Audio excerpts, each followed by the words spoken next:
जालन्यात hotel sunrise समोर दुचाकी स्वारांचा भीषण अपघात। कंटेनरच्या समोरचा टायर खाली चिरडल्याने 2 दुचाकी स्वार जागीच ठार। जालन्यातून छत्रपती संभाजीनगरकडे दुचाकी स्वार जात असताना औद्योगिक वसाहतीजवळ हॉटेल सनराइज समोर संभाजीनगरहून येत असलेला कंटेनर MIDC कडे जाण्यासाठी वळत होता।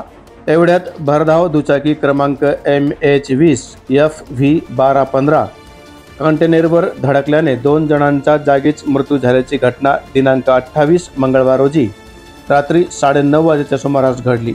बबन पठाडे वय 49 वर्ष आणि बाळू गव्हाड वय 32 वर्ष, दोन्ही राहणार कवडगाव, तालुका जिल्हा संभाजीनगर असे मयतांची नावे आहेत।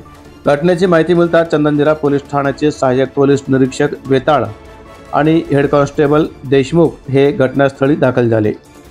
पोलिसांनी घटनेचा पंचनामा करून मयतांना जालन्यातील घाटी रुग्णालयामध्ये हलवण्यात आले आहे। कंटेनरला पोलिसांनी चंदनजिरा पोलीस ठाण्यात लावले आहे।